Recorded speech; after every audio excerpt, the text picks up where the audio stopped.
Inilah setiap pujian penyembahan kami Bapa. Inilah setiap pengagungan kami Tuhan. Kami janjikan di malam hari ini hanya nama-Mu yang kami tinggikan dan kami permuliakan. Tidak ada nama lain selain nama Yesus. Kami sungguh bersyukur Tuhan. Inilah setiap pujian penyembahan kami naikkan di hadapan-Mu. Kami sungguh percaya apa yang kami lakukan pada malam hari ini boleh menyukakan hati Tuhan. Dan kalau sebentar tiba waktunya kami duduk diam mendengar kebenaran firman Tuhan. Kami minta ya Roh Kudus berkuasalah atas setiap kehidupan kami. Sehingga kami boleh memahami pengertian dari firman-Mu. Keluar dari tempat ini kami boleh mendapatkan kekuatan yang baru. Kami boleh mendapatkan damai sejahtera. Karena firman-Mu itu boleh menjadi terang dan pelita bagi langkah kaki kami Tuhan. Terima kasih Bapa, terima kasih Yesus. Kami menyiapkan hati pikiran kami untuk ditabur oleh firman Tuhan. Berbicaralah dalam kehidupan kami seluas-luasnya. Karena kami siap mendengar kebenaran firman Tuhan. Dan mari Bapak Saudara semua kita sama-sama mengatakan amin. Silakan duduk Bapak Saudaraku sekalian. Shalom. Sekali lagi shalom. Puji nama Tuhan, senang sekali berada di tempat ini Bapak Saudara. Ini kali kedua saya hadir di Jatibarang ini. Dulu ibadahnya masih 1 kali, tapi hari ini udah 2 kali. Dan saya bersyukur bisa ada di tempat ini, senang sekali saya mendengar kesaksian dari gereja ini. Sungguh diberkati juga dan saya merasakan betul bahwa Tuhan mengasihi Bapak Ibu Saudara sekalian, amin. Saya berdoa terus Bapak Saudara dalam kondisi yang baik dan juga dalam kondisi yang dipenuhi dengan berkat-berkat Tuhan. Saya percaya kita semua berbahagia pada malam hari ini, kita bersyukur buat apa yang Tuhan kerjakan dalam kehidupan kita, amin. Bolehkah saya melihat Bapak Saudara yang bersuka cita melambaikan tangannya? Wah, semuanya bersuka cita, puji nama Tuhan, haleluya. Saya mengucapkan terima kasih buat Pak Hensan yang sudah menyediakan kesempatan untuk saya boleh hadir di tempat ini. Sekali lagi saya sungguh berbahagia Bapak Saudara bisa ada di tempat ini. Saya banyak bercerita sepanjang hari kemarin dan saya banyak diberkati dan saya banyak terkagum-kagum gitu ya melihat kesaksian dari GBI Duta Kerajaan Jatibarang ini. Wow, puji nama Tuhan. Nah Bapak Saudara, izinkan saya berbagi kebenaran firman Tuhan pada malam hari ini. Di hari-hari terakhir ini kita sedang merayakan ada waktu-waktu 10 hari pencurahan Roh Kudus. Dan kemudian tepat di hari ini atau hari kemarin ya, hari ini ya pencurahan Roh Kudus ya, Pentakosta, 2000 tahun yang lalu Pentakosta pertama terjadi, Roh Kudus dicurahkan. Dan tahukah Bapak Saudara, pada waktu Roh Kudus dicurahkan, Kisah Rasul 1 ayat yang ke-8 dikatakan tetapi kamu akan menerima kuasa pada waktu Roh Kudus dicurahkan. Kuasa itu berbicara tentang apa sih? Kuasa itu berbicara tentang sebuah kekuatan, sebuah power, sebuah otoritas, sebuah dinamisator, dunamos gitu ya. Disitulah di situ kita mendapati sebuah kata dynamite, sebuah kekuatan yang sebenarnya bukan berasal dari kekuatan kita secara pribadi. Karena kekuatan kita secara pribadi ada batasnya. Kita melihat 2 tahun terakhir ini pandemi betul-betul menggoncang setiap kehidupan kita. Tapi dari situ kita belajar bahwa kita adalah manusia biasa. Tuhan adalah Tuhan yang ajaib, amin. Kita manusia biasa, tapi Tuhan adalah Tuhan yang benar-benar Allah yang dahsyat buat kita semua. Kekuatan kita ada batasnya. Oksigen habis kita udah selesai. Covid menyerang selesai kita. Tapi pada waktu kita menerima kuasa, dengar ini baik-baik Bapak Saudara. Alkitab mencatat orang-orang yang tadinya biasa-biasa, orang yang tadinya mungkin urakan, ugal-ugalan, mungkin tadinya kikir, mungkin tadinya kacau hidupnya. Tapi pada waktu dia menerima kuasa, tiba-tiba kehidupannya mengalami perubahan. Sekali waktu Petrus berkhotbah di depan banyak orang. Khotbahnya biasa aja, mungkin kalau kita baca itu 5 menit selesai. Dia ngomong mungkin dengan bahasa yang mungkin berapi-api seperti Pak Hensan berapi-api. Karena Petrus kan berapi-api gitu ya, orang dominan gitu ya. Berapi-api. Tapi hal-hal yang sebenarnya biasa. Dia menceritakan tentang kisah Yesus. Tapi pada waktu itu karena ada Roh Kudus, 5.000 orang menyerahkan diri untuk dibaptis. Orang yang biasa. Orang yang tadinya ugal-ugalan. Orang yang tadinya berdarah panas, gampang marah, urakan mungkin. Tapi pada waktu dia berkhotbah, pada waktu dia berkata-kata tentang Yesus, 5.000 orang diselamatkan. Nah itulah yang disebut dengan kuasa. Makanya saya senang sekali tadi lihat 50 tahun Duta Kerajaan. Ada satu slogan di sini, Impactful Church. Di mana GBI Duta Kerajaan punya sebuah mimpi, punya sebuah visi bahwa gereja ini akan menjadi dampak. Bukan cuma buat Jatibarang, tapi saya percaya buat Jawa Tengah, buat Indonesia, bahkan buat bangsa-bangsa, amin. Nah karena itu kita perlu melihat Bapak Saudara bahwa pada waktu kita menyadari Tuhan sudah memberikan rohnya, roh kudusnya dalam kehidupan kita ini seharusnya berdampak. Untuk berdampak perlu roh kudus. Dan bukan cuma sekedar perlu roh kudus, tapi roh kudus yang ada dalam kehidupan kita seharusnya membuat kehidupan kita ini mengalami buah-buah. Mengalami buah yang apa? Yang pada akhirnya kita bisa berdampak. Hei, kalau kita berkata bahwa kita pengen jadi pribadi yang berdampak, kita pengen jadi gereja yang berdampak. Tapi kalau kita cuma sekedar duduk diam di gereja dan tidak lakukan apa-apa, maka apa yang terjadi? Kita nggak akan pernah bisa berdampak buat orang-orang di sekitar kita. Kita nggak akan pernah bisa berdampak buat Jatibarang, buat Indonesia. Saya tertegur sekali, tadi pagi saya juga cerita, tadi pagi saya bercerita tentang ada seorang yang datang ke saya di gereja, dia seorang mandor, beragama sepupu dari kita. Dan dia ngomong pakai bahasa Jawa, bos, dia panggil saya bos, ke, nek bosnya nyong ya, nek nang kantor, nek nang toko, wah ngomongannya kebun binatang kabeh, tapi nek nang gereja omongannya malaikat kabeh bos. Di Purwokerto itu bahasanya kayak gitu Bapak Saudara ya, jadi jangan kaget. Di sini mungkin agak sedikit berbeda gitu ya. Tapi dia bilang ini, bos katanya, Tuhan saya, bosnya saya ini, kalau di gereja tuh ngomongnya kayak malaikat. Wah haleluya, shalom. Kan dia lihat sendiri kan karena dia mandor bangunan beberapa kali ada gereja butuh mandor, dia yang dipanggil. Jadi dia lihat bosnya dia itu, wah kalau ngomong sapa jemaat itu ya, karena kebetulan bosnya itu diaken loh saudara ya. Gak tahu Pak Hensan pernah ketemu nggak, tapi kalau saya sebut namanya mungkin mungkin siapa tahu aja pernah dampingin gitu ya. Wah shalom, apa kabar? Wah puji Tuhan, haleluya gitu ya. Haleluya 12 kali gitu ya. Amin. Wah ini malaikat banget. Tapi pada waktu di toko katanya, dia ngomongnya kebun binatang semua keluar. Saya bilang wah kebun binatang kayak apa aja. Wah macem-macem bos, kebun kabehan binatang diungkapin semua, dikeluarin semua. Dari mulai saya bilang babi, iya babi ada, monyet ada, ketek ada, wah semuanya keluar katanya. Wah saya bilang, malu banget saya Bapak Saudara. Nah, waktu kemudian saya dapat pelajaran itu, dapat kesempatan itu bertemu dengan seorang mandor ini. Saya kemudian juga tanya kepada teman-teman, saya bilang, kenapa kamu datang ke gereja setiap hari Minggu? Lalu saya juga merenung kepada diri saya sendiri. Wah, buat saya secara pribadi ke gereja itu memang udah kebiasaan Bapak Saudara. Zaman dulu ya. Karena dari sejak kecil, keluar dari rahim ibu saya udah tinggal di gereja. Bahkan kalau bicara masalah denominasi gereja, wah GBI di dadaku, belek jantungku tertulis logo GBI di dalamnya. Kan gitu kira-kira.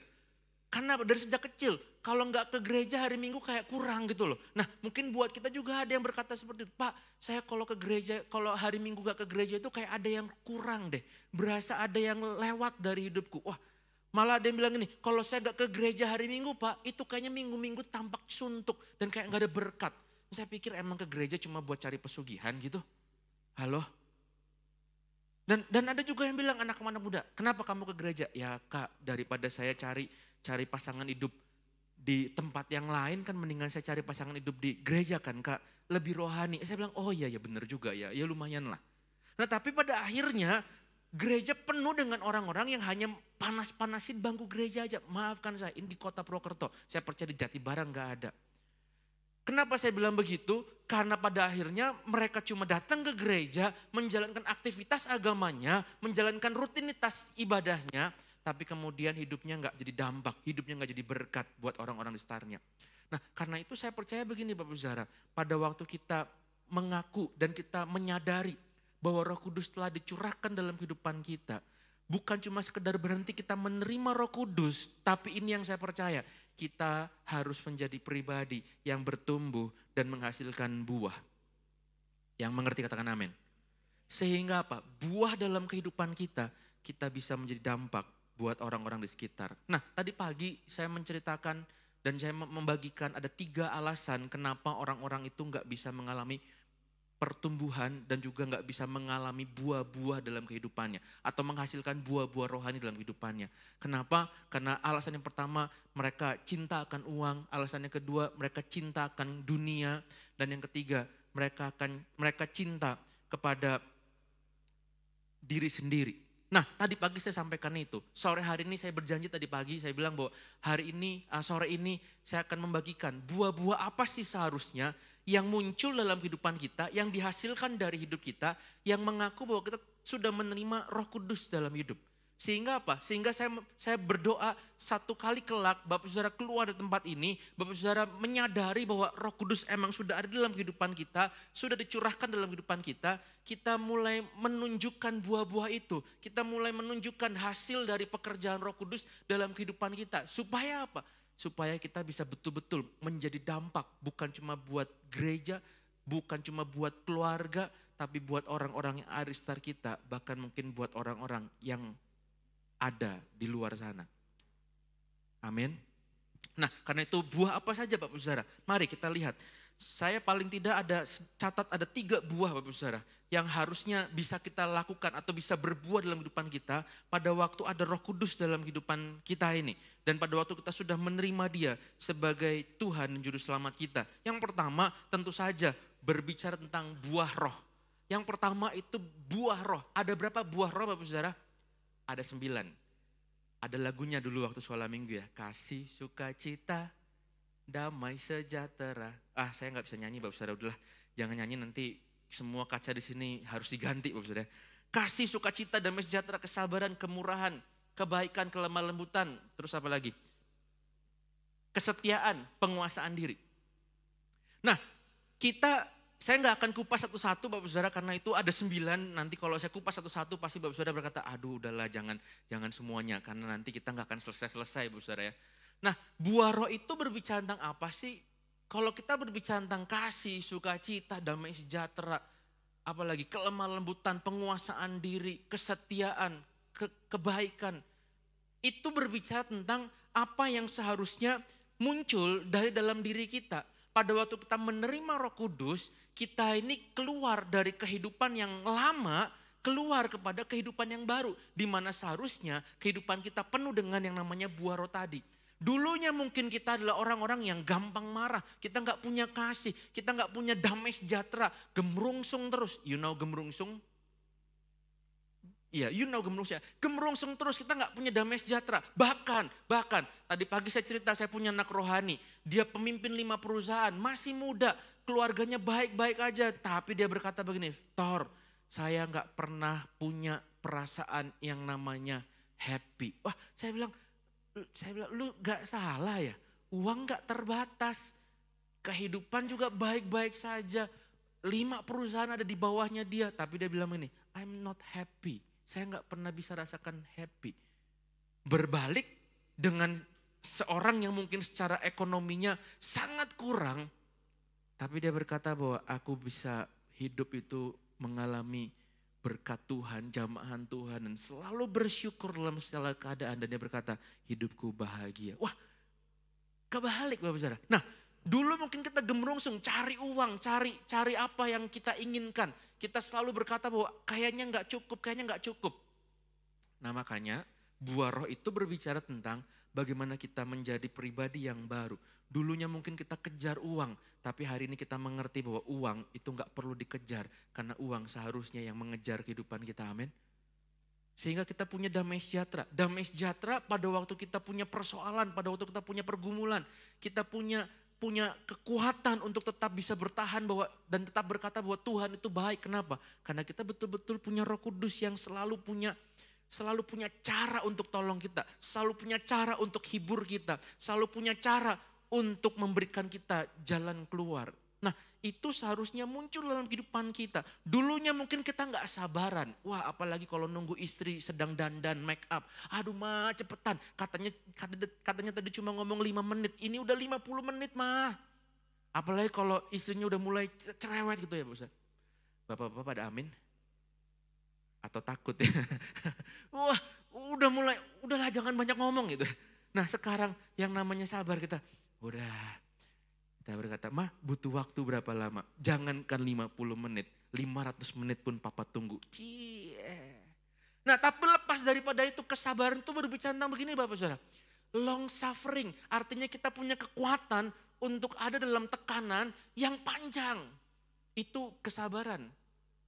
Kita bicara tentang penguasaan diri. Waduh, berapa banyak Bapak Saudara. Kita sekarang banyak kali jatuh dalam penguasaan diri. Kenapa saya bilang gitu? Saya juga akuin. Tadi kemarin saya cerita sama Pak Hen, saya bilang, waduh saya lagi kacau banget ini dalam beberapa waktu terakhir ini. Harus bertobat benar-benar. Kenapa? Karena saya lagi gak bisa kuasain diri saya untuk hal apa? Makan. Tadi siang kita cerita. Saya punya asam urat saya bilang. Dan saya bilang, waduh ini benar-benar kacau kalau udah sakit asam urat. Nah itu bukankah kita juga berbicara tentang penguasaan diri? Penguasaan diri itu bukan cuma berbicara tentang hal-hal yang spektakuler. Jauh dari perzinahan, jauh dari apapun yang itu gitu ya. Tapi jaga nafsu makan itu juga bicara tentang penguasaan diri Bapak Saudara. Di depan mata saya ada makanan enak. Waduh kemarin saya makan sate kambing sama Pak Hensan. Saya bilang nih, dikasih sop pula, saya bilang waduh biasa sih kalau di Purwokerto saya makan 10 aja kurang sate kambing. Tapi karena ada sop iga saya bilang 5 aja cukup, jangan lebih-lebih. Wah kalau saya nggak mikirin sakit, nggak mikirin apapun itu dan saya nggak punya penguasaan diri, saya bilang waduh 15 kita sikat juga. Untungnya saya bawa obat ini dalam hati saya pikir di tas saya bawa obat ini, tenang aja. Tapi bukankah itu yang harus kita kerjakan Bapak Saudara? Dulu kita mungkin gak bisa kuasain diri kita. Dulu kita mungkin sukanya marah-marah. Dulu mungkin kita gak punya kelemah lembutan. Dulu rasanya kita pengennya, wah kalau bisa hajar sana, hajar sini. Tapi dengar baik-baik, kita perlu menyadari sekarang kita udah terima Roh Kudus.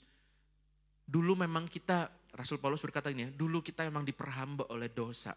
Dulu memang dosa memperhamba kita. Dosa menjadi tuan kita. Tapi dengar baik, pada waktu kita menyadari kita punya Roh Kudus, dosa gak bisa lagi berkuasa atas kehidupan kita. Karena kita telah menang menghadapi kuasa dosa. Karena Roh Kudus ada dalam kehidupan kita. Makanya seharusnya buah-buah roh itu mulai muncul dalam kehidupan kita. Yang mengerti katakan amin. Nah lanjut ya Bapak Saudara, buah apa yang kedua yang seharusnya kita lakukan? Buah-buah roh itu berbicara tentang apa yang seharusnya kita alami. Apa yang terjadi di dalam hati kita, dalam pikiran kita. Karena sifat-sifat kita yang lama kembali. Kita menyadari ada Roh Kudus, kita kembali kepada apa yang Tuhan mau. Kita punya kelemah lembutan, kita punya penguasaan diri, kita punya damai sejahtera yang ada dalam semua situasi kehidupan. Kita punya kasih, kita punya kebaikan, kesetiaan. Nah buah yang kedua itu berbicara tentang apa yang kita lakukan. Ya. Bukan cuma sekedar apa yang ada dalam hati dan pikiran mengubah karakter kita dan apa yang kita alami di dalam diri. Tapi buah yang kedua berbicara tentang buah yang kita lakukan dalam keseharian kita. Buah yang kedua berbicara tentang buah kebenaran. Efesus pasal yang kelima ayat yang ke-9. Dikatakan begini, karena terang hanya berbuahkan kebaikan dan keadilan dan kebenaran. Nah jadi Bapak Saudara, kita perlu menyadari bahwa pada waktu Roh Kudus dicurahkan dalam kehidupan kita, di dalam berubah, hati berubah, pikiran berubah, karakter berubah. Apa yang terjadi? Maka langkah hidup kita, tindakan kita juga berubah. Apa yang kita lakukan hanyalah kebenaran, keadilan, kebaikan. Makanya Bapak Saudara, sekali waktu kalau kita ingat, kenapa sih Yosua pada waktu dia memimpin bangsa Israel, di tengah-tengah dia menghadapi ketakutan yang begitu hebat yang menggantikan Musa, pada waktu dia menghadapi ketidakpastian dengan apa yang ada di hadapannya, dan pada waktu dia menghadapi kecut hati dan tawar hati karena dia memimpin bangsa yang begitu besar, tapi juga bangsa yang sukanya tegar tengkup, sukanya mengeluh. Waktu dia mengalami ketakutan itu dan dia gak ngerti apa yang harus dia lakukan di depan mata dia. Apa yang Tuhan beritakan, apa yang Tuhan perintahkan untuk Yosua lakukan. Yosua cuma diberikan perintah begini, kuatkan dan teguhkan hatimu, perkatakan firmanku siang dan malam, sehingga engkau bertindak hati-hati dan perjalananmu akan beruntung, berhasil dan beruntung. Wah keren Bapak Saudara. Makanya Bapak Saudara, waktu kita menyadari ada Roh Kudus dalam kehidupan kita, kita udah punya hidup yang baru, hidup kita yang lama mungkin urakan, hidup kita mungkin yang lama mungkin penuh dengan kemarahan. Tapi kita mengalami kehidupan yang baru, maka kehidupan yang baru itu, karakter yang baru itu, pikiran yang baru itu membuat langkah kaki kita juga melakukan kebenaran, yaitu apa? Melakukan firman Tuhan. Bukan cuma pikirannya yang berubah, tapi tindakannya berubah. Karena saya percaya begini, waktu pikiran kita berubah, waktu perasaan kita berubah, waktu karakter kita berubah, maka tindakan kita juga akan berubah. Amin. Nah, kita perlu lakukan kebenaran firman Tuhan dalam kehidupan kita. Nah, sayang sekali tadi saya kembali kepada cerita di awal. Banyak orang Kristen, mereka hanya datang duduk di gereja hanya karena rutinitas, hanya karena kebiasaan, hanya karena aku agamanya Kristen, di KTP Kristen, karena Kristen harus ibadah setiap hari Minggu. Makanya dia nggak mulai melakukan kebenaran firman Tuhan, hidupnya nggak mulai melakukan kebenaran, hidupnya nggak menunjukkan punya kasih, hidupnya nggak menunjukkan punya keadilan, hidupnya nggak menunjukkan bahwa dia punya kebaikan. Sehingga apa yang terjadi? Makanya hidupnya nggak berdampak buat orang-orang di sekitarnya. Nah, saya sungguh berdoa Bapak Saudara, jemaat Tuhan di GBI Duta Kerajaan Jatibarang ini. Waktu engkau menyadari bahwa Tuhan sudah mengubahkan hidupku, Tuhan sudah tolong hidupku, Tuhan sudah betul-betul nyata dalam hidupanku. Dia curahkan Roh Kudusnya dan kita terima Roh Kudus itu. Maka bukan cuma sekedar pikiran kita yang mengalami perubahan, tapi tindakan kita juga punya yang namanya tindakan kebenaran. Karena kita menghasilkan buah-buah kebenaran. Amin.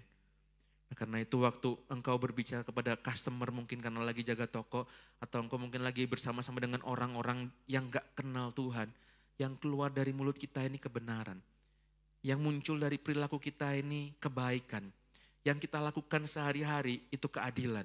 Dan saya percaya pada waktu kita lakukan itu, kita menjadi dampak buat orang-orang di sekitar kita. Amin. Makanya Matius pasal yang kelima ayat yang 16 Tuhan bilang begini, hendaklah kebaikan hatimu diketahui oleh banyak orang. Sehingga apa?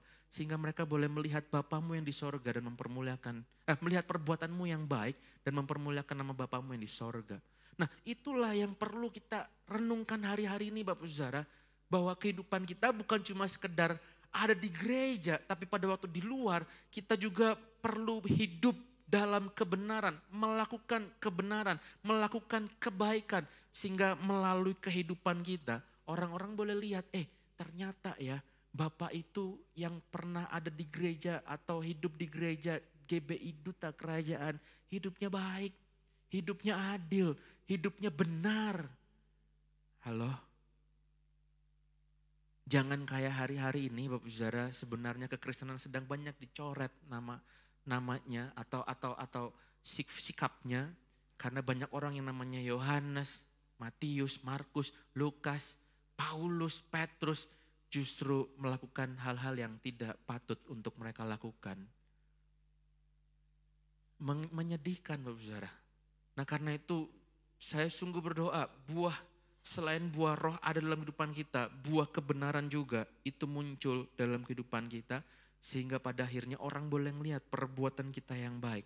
Dan waktu mereka lihat perbuatan kita yang baik, waktu kita melakukan kebenaran, nama Tuhan yang ditinggikan dan dipermuliakan. Amin. Nah, yang ketiga,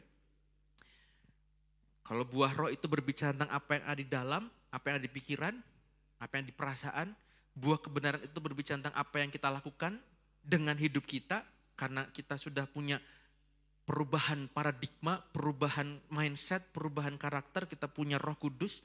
Nah, lalu yang ketiga, bukan cuma sekedar kita melakukan kebenaran, tapi buah yang ketiga lah bicara tentang buah keberanian. Keberanian untuk apa? Untuk memberitakan nama Tuhan, untuk bersaksi.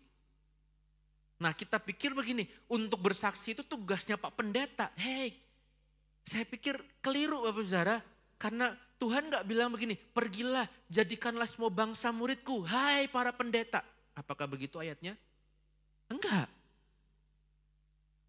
Justru kita yang ada, jemaat Tuhan yang ada dalam kehidupan sosial sehari-hari, kita juga harus berani bersaksi. Bahkan kalau dalam 2 Timotius pasal yang pertama ayat yang ke-7 dikatakan begini. Sebab Allah telah memberikan kepada kita bukan roh ketakutan, melainkan roh yang membangkitkan kekuatan, kasih dan ketertiban. Ayat yang ke-8, jadi janganlah malu bersaksi tentang Tuhan kita dan janganlah malu karena aku, seorang hukuman karena dia. Melainkan ikutlah menderita bagi Injilnya oleh kekuatan Allah. Tahukah Bapak Saudara, Buah yang muncul dalam kehidupan kita ini berbicara tentang apa? Waktu kita mengambil tindakan untuk bersaksi, kita berani. Di tengah-tengah mungkin ada orang yang menuntut kita. Di tengah-tengah mungkin ada orang yang menggencat kehidupan kita. Membebani kehidupan kita. Pada waktu mungkin orang tekan kita. Kita justru semakin berani bahwa, aku punya Allah yang besar. Aku punya Tuhan yang besar dan aku mau bersaksi tentang dia. Dia yang udah tolong aku. Dia yang udah selamatkan kehidupanku. Dia yang udah betul-betul jamah hidupku, mengubah kehidupanku jadi baru. Dan pada akhirnya buah keberanian untuk memberitakan Injil bagi Tuhan, endingnya adalah apa? Kita menjadi orang-orang yang melakukan amanat agung, di mana pada akhirnya kita memuridkan orang-orang. Halo, kita menjadikan orang-orang yang ada di sekitar kita ini mengenal pribadi Yesus. Nah dari situlah Bapak Saudara, pada waktu kita berani memberitakan, menyaksikan, maka kita akan mulai melihat kehidupan kita mulai berdampak karena Roh Kudus mulai bekerja lebih depan kita. Kemarin pada waktu saya di kereta, saya sedikit merenung Bapak Saudara, karena sepanjang minggu kan di gereja kami di Purwokerto ada doa pencurahan setiap sore jam 10 malam, jam 6 sore, maaf saya, kok jam 10 malam, jam 6 sore itu selalu ada doa, 1 jam aja. Nah di tengah-tengah doa itu setiap kali saya dengar para pendoa naik ke panggung dan mereka berdoa, Tuhan kami minta kirimkan pengurapan Roh Kudus. Saya bilang kan Roh Kudus sudah dicurahkan ya dalam hati saya nih. Kan Roh Kudus dicurahkan, berarti kan harusnya bicaranya tentang apa? Kita menerima pemenuhan kembali, kita disegarkan kembali. Lalu ada lagi kata-kata yang kelihatannya rohani, mereka berkata bahwa kirimkan jiwa-jiwa Tuhan, kirimkan tuayan Tuhan. Saya bilang, kayaknya ada yang keliru ya dari perkataan ini. Lalu kemudian mereka berkata bahwa Tuhan kami minta kiranya orang-orang boleh mengenal Tuhan. Jadi pada waktu kemarin saya lagi di kereta saya mulai berpikir kayaknya ada yang keliru deh. Bukankah Tuhan berkata bahwa tuayan memang banyak, yang kurang siapa? Pekerja. Tuayan itu udah ada Bapak Saudara, tapi yang gak ada itu adalah pekerja. Tugas kita itu adalah menjadi penuhai. Bukan berdoa sama Tuhan untuk kirimkan tuayan. Karena Tuhan udah berkata bahwa tuayan memang banyak, tapi pekerja sedikit. Kenapa pekerja sedikit? Karena waktu saya lihat-lihat, saya renungkan kembali. Banyak anak-anak Tuhan yang mereka hanya jadi penikmat gereja, penikmat firman. Tapi mereka gak pernah melakukan firman. Berapa banyak Bapak Saudara hari-hari ini orang-orang dengan mudahnya mengakses informasi di sosial media, di YouTube. Mending banget, saya sangat bersuka cita Bapak Saudara hari-hari ini banyak anak-anak muda seneng nonton khotbah dari para hamba-hamba Tuhan yang diurapi Tuhan. Dan khotbahnya menarik, apalagi dipotong lalu kemudian dimasukkan dalam TikTok, Instagram Reels. 15 detik, 30 detik mereka nonton, mereka terinspirasi, mereka sharing quotes-nya, mereka sharing apa yang menjadi pembelajaran buat mereka. Saya nggak mempermasalahkan itu, tetapi permasalahannya adalah jangan jadi penikmat firman, jangan jadi penikmat gereja, tapi mulai berani bersaksi, mulai berani ngomong tentang firman sama orang-orang yang ada di sekitar kita. Berani menceritakan bahwa apa yang Tuhan lakukan dalam kehidupan kita. Sehingga melalui kesaksian kita yang hidup itu, melalui kesaksian kita yang nyata, perjumpaan kita dengan Tuhan kita, pengalaman kita dengan Tuhan kita, itu boleh menguatkan orang-orang yang mendengar. Amin. Dan pada akhirnya waktu kita berani bersaksi, saya sungguh percaya kita bisa memberikan arahan, kita bisa memuridkan orang-orang yang ada di sekitar kita. Nah Bapak Saudara, maka saya sungguh berdoa hari ini, kita semua menyadari bahwa kita bukan cuma sekedar ada di gereja, menikmati permainan musik yang indah, menikmati ruangan yang nyaman. Tapi kalau kita mau berkata bahwa kita menjadi gereja yang berdampak, gereja yang impact, di tengah-tengah hari Pentakosta ini, kita perlu menyadari bahwa Roh Kudus sudah dicurahkan dalam kehidupan kita. Kita punya Roh Kudus, maka Roh Kudus itu memberikan kita kuasa, kemampuan untuk melepaskan hidup kita dari hidup yang lama. Ada buah-buah roh nyata dalam kehidupan kita. Kita izinkan dia bekerja. Lalu kemudian ada buah kebenaran. Kita melakukan kebenaran, kebaikan, keadilan. Dan pada akhirnya kita punya keberanian untuk menceritakan, menyaksikan bahwa Tuhan itu baik dalam kehidupan kita. Dan dengan cara itulah kita akan mulai berdampak. Nah Bapak Saudara, kalau nggak dengar tadi pagi, kenapa kita nggak bisa berbuah? Tadi ingat, karena kita punya cintakan uang, cintakan diri sendiri, dan cintakan dunia. Makanya kita seringkali nggak berkembang. Makanya kita seringkali hanya jadi penikmat-penikmat gereja, pelaku-pelaku rutinitas agama saja, tanpa kita berbuah. Ingat, panggilan kita bukan cuma sekedar ada di gereja, kenal Tuhan dan terima Dia, terima Roh Kudus. Tapi kehidupan kita harus mengalami buah-buah. Sehingga nama Tuhan ditinggikan dan dipermuliakan. Amin. Yang mau berbuah boleh lambaikan tangan. Wah, semuanya mau. Berikan tepuk tangan buat Tuhan kita. Mari kita tundukkan kepala kita berdoa. Bapa di surga, malam hari ini kami menyadari firman-Mu telah disampaikan, firman-Mu telah ditabur, benih firman-Mu telah berada dalam kehidupan kami. Karena itu jadikan kami tanah yang subur untuk kami boleh melakukan kebenaran firman Tuhan. Keluar dari tempat ini, kami mau Tuhan menghidupi apa yang menjadi kebenaran firman-Mu. Kami melakukan dalam kehidupan kami kebenaran, keadilan, kebaikan. Dan pada akhirnya kami berani untuk menyaksikan bahwa Tuhan besar dalam kehidupan kami. Pada akhirnya kami boleh melihat, kami boleh menjadi dampak, kami boleh menjadi berkat bagi orang-orang sekitar kami.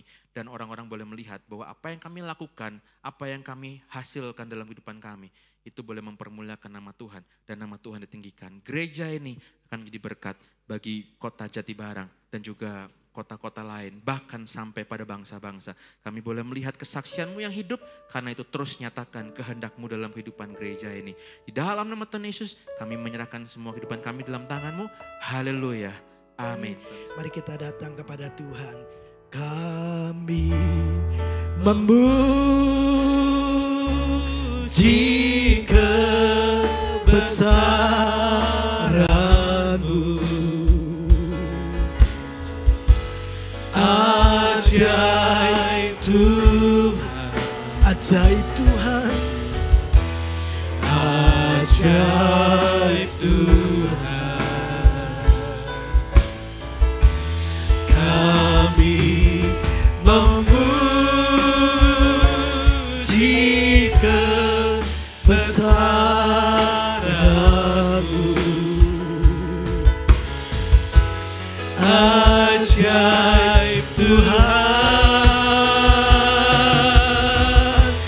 ajaib Tuhan. Mari dengan lebih sungguh segenap hatimu katakan, kami memuji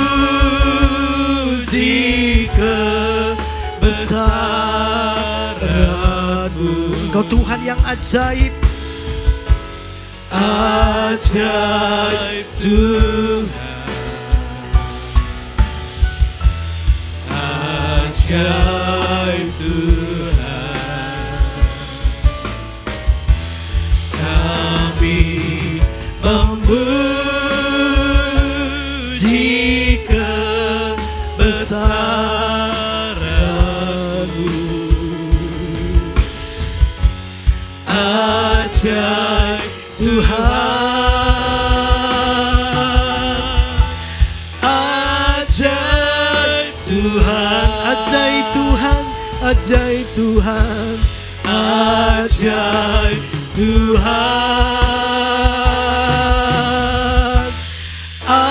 ajaib Tuhan. Di akhir ibadah kami malam hari ini, bagi Tuhanlah segala kemuliaan, hormat, kuasa, kebesaran, dan kejayaan. Terima kasih Engkau memberkati pertemuan ibadah kami dengan kehadiran-Mu. Bahkan Engkau memberkati ibadah ini setiap kami yang ada di dalamnya dengan berkat firman-Mu. Terima kasih buat hamba-Mu yang Tuhan sudah kirim ke tengah-tengah kami untuk menyampaikan isi hati-Mu. Kiranya setiap kebenaran itu termaterai dalam hati kami. Roh Kudus menolong kami dengan topangan kasih karunia untuk menghidupi setiap kebenaran sampai kemudian itu berbuahkan menjadi perubahan-perubahan dan pembaharuan batinia dan pikiran kami. Supaya kami semakin lebih seperti Yesus dalam pikiran, perasaan, dan perbuatan kami. Berkati hamba-Mu yang sudah memberkati kami. Kiranya Tuhan terus menyingkapkan rahasia-rahasia kebenaran. Tuhan melepaskan lebih banyak lagi pewahyuan. Dan singkapkan lebih banyak Tuhan kebenaran firman Tuhan yang memerdekakan hidupnya, yang kemudian akan memerdekakan orang-orang yang Dia layani. Kiranya berkat-Mu ada atas hamba-Mu dan kepada semua kami yang mendengarkan firman Tuhan. Terima kasih Bapa di surga. Mari kekasih-kekasih Tuhan, arahkan hatimu kepada Tuhan. Dan bawalah berkat yang menjadi bagian milik kepunyaan-Mu. Kekasih-kekasih Tuhan, pulanglah dan terimalah berkat Tuhan. Tuhan memberkati engkau dan melindungi engkau. Ia menyinari engkau dengan wajahnya dan memberikan engkau kasih karunia demi kasih karunia dari kepenuhan Yesus Kristus Tuhan kita. Ia menghadapkan wajahnya kepadamu dan memberikan engkau kasih sukacita, damai sejahtera, kekuatan untuk melakukan segala hal yang dijumpai tanganmu. Dibuat Tuhan berhasil. Berkat Abraham, Ishak dan Yakub, berkat yang disempurnakan dalam Kristus Yesus akan datang dan menjadi bagian milik pusakamu. Bahkan engkau akan diberkati keluar masukmu dan segala sesuatu yang kau kerjakan akan dibuat Tuhan berhasil. Kita terima berkat ini di dalam persekutuan Bapa, Anak dan Roh Kudus. Di dalam nama Tuhan Yesus Kristus. Setiap kita yang percaya diberkati Tuhan, sama-sama katakan amin. Selamat malam. Tuhan Yesus memberkati kita semua.